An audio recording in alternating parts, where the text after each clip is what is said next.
What's up, fanatics? I'm back again with another video. This time I'm doing acrylic toes, and no, this is not using a nail tip, but if you want to see how I achieve this, stay tuned. So we're just gonna jump straight into this video. And yes, I actually did a full pedicure on these before I started to film this part. So if you do want to see me do like the actual pedicure part, like the soak in the water and the scrubbing of the feet and everything like that, just let me know down in the comments below, and I will get the video up for you all. But we just gonna jump straight into it. And this, I am using my Cuticle Prep Bit from shopluxnails.co. CO, not COM. Also, I'm using my 35 RPM nail e-file from there as well. And I'm just taking a Cuticle Prep Bit and I'm just removing the shine away from the nail to give my acrylic a better stick.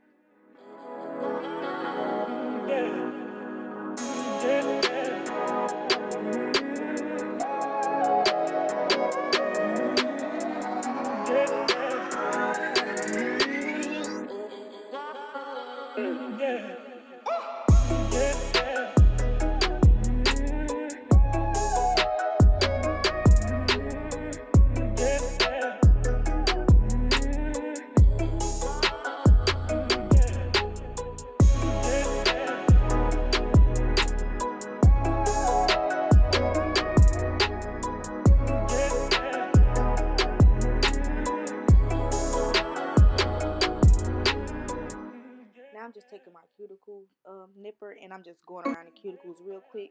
Her feet wasn't too bad, but she said she doesn't get regular pedicures like that, so it was a little bit to nip here and there, but it wasn't too much, like excessively to remove or anything like that. So it was cool. So we're just gonna run through this really quick, just speed it up a little bit.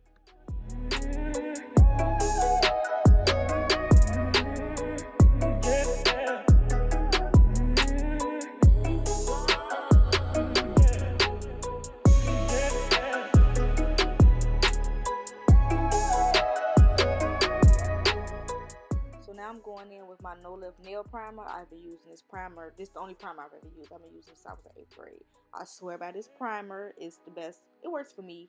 Just try it. But we just gonna jump straight into it. I am now going in with my first ball of acrylic on the index toe or whatever you want to call it. But anyway, I'm just placing a small medium bead, and you just want to work kind of slow with this, because if you work too fast, you basically put all the acrylic off.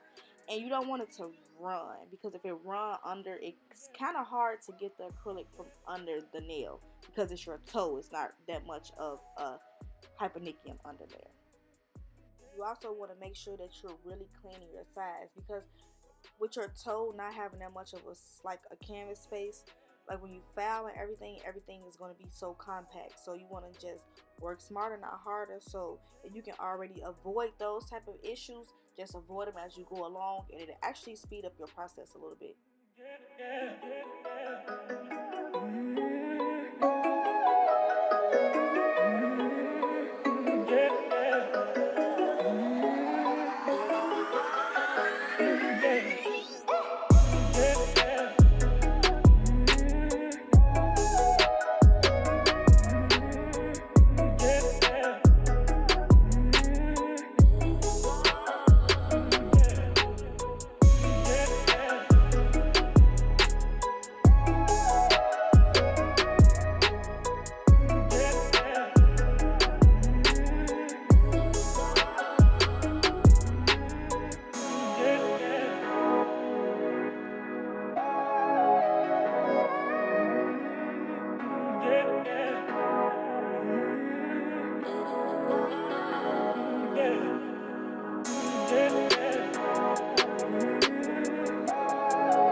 Now,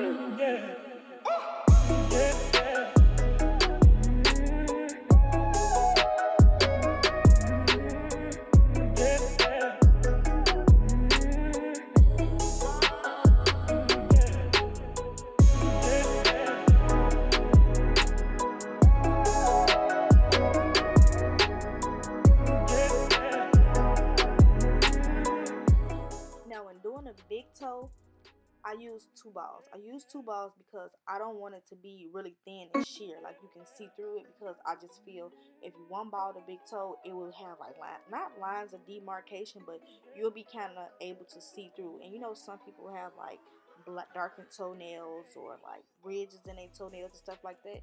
And I don't like for stuff like that to show, so I just 2 ball it, just like medium, big, medium, just on the medium side, big.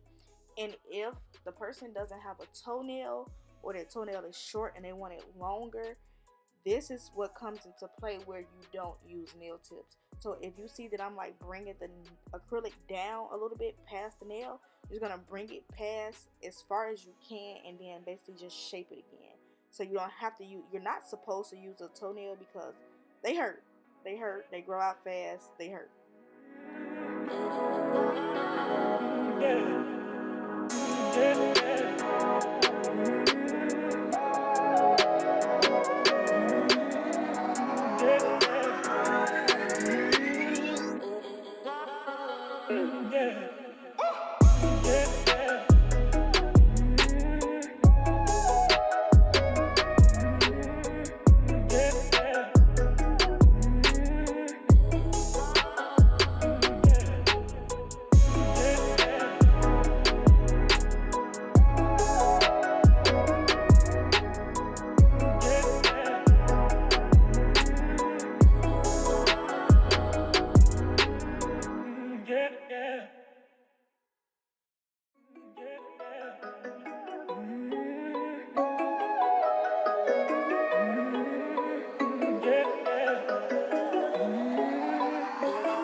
my 80/80 grit nail file from Shop Lux Nails, and you are just shaping the sides. But when you're doing this, you want to be careful because if you use a really sharp nail file or a brand new nail file, most of the time, I'm not gonna say all the time it cut, but I have had some nicks, but just minor ones.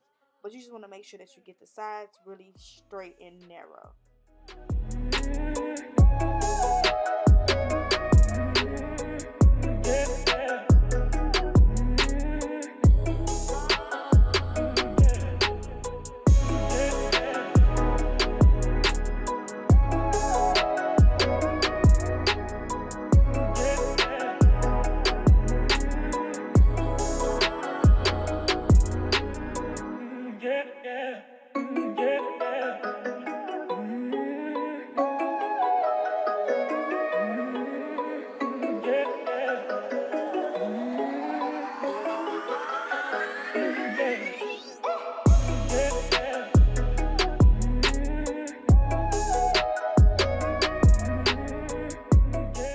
Also, when you're shaping the sides, you want to make sure that when you go to shape the tip, you have the nail file flat, like vertically flat against the nail tip to give you a better shaping. When you have the nail file like just straight, period, it gives you a better shape overall. Because if you're turning and twisting your wrist when you're trying to shape, it's altering the whole shape. So now I'm just going in with my acrylic smoothing bit, also from Shop Lux Nails, and I am just smoothing out the whole nail. I don't wait till the end, like I don't shape the acrylic here, then go shape it on the next foot. I shape it, then file it, and then I shape it and file it on the other one.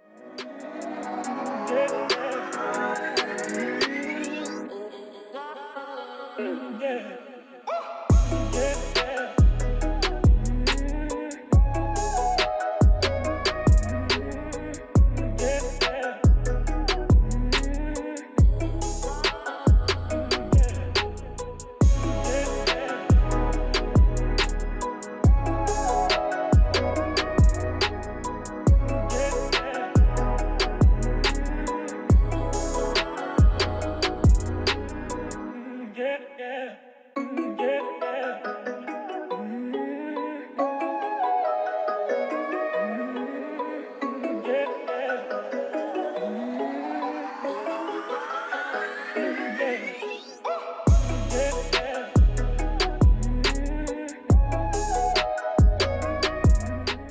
Now when you see me go under to file under, that is me just removing the acrylic that got stuck under there, or just breaking the acrylic from the skin, period. It was nothing much under there, but I'm just basically also filing like kind of like the C curve into there.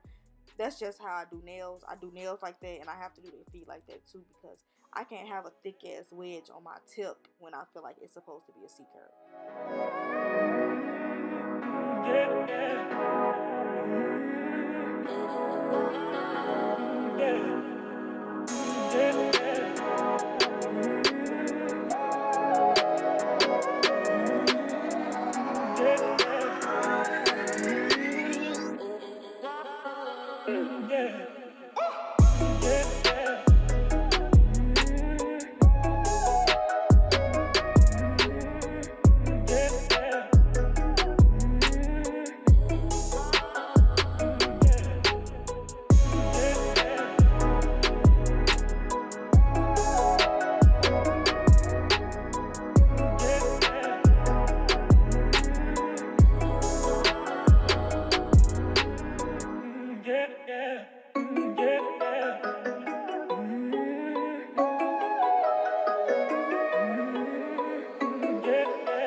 Taking my buffer and I'm just buffing the nails, also buffing the excess acrylic from around the nail. And I don't prefer you to do this with a brand new buffer, because brand new buffers are just like brand new nail files, and they're really sharp and they will cut. So, and that has happened to me, like personally. Like I've used a new buffer and damn near scraped off the skin on the top of the toe. And my client also wanted to spice it up. She said, "Can you please add diamonds to my toes? It's my birthday." She's going to Puerto Rico, so of course we can make your toes really cute. It don't have to be really nothing dramatic, but just a little simple cute. So we just went ahead and put a row of rhinestones right at the tip. If you have seen my Instagram, you noticed that this was a pretty popular set that I had did. But the only difference is I only did the big toe on these. The other sets had all 10 toes with rhinestones on it. Yeah, yeah, yeah, yeah.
That is done, I am taking my KDS nail glue and I'm just sealing in my rhinestones. And once that is done, I also use a nail dryer spray called nail dryer sprays from Amazon to make sure that my glue is dry around my crystals before I put my top coat on. Now I'm just going in with my IBD LED UV top coat that I've used for years, and I'm just sealing everything again before I put them under the light, and we are done. Yeah, yeah.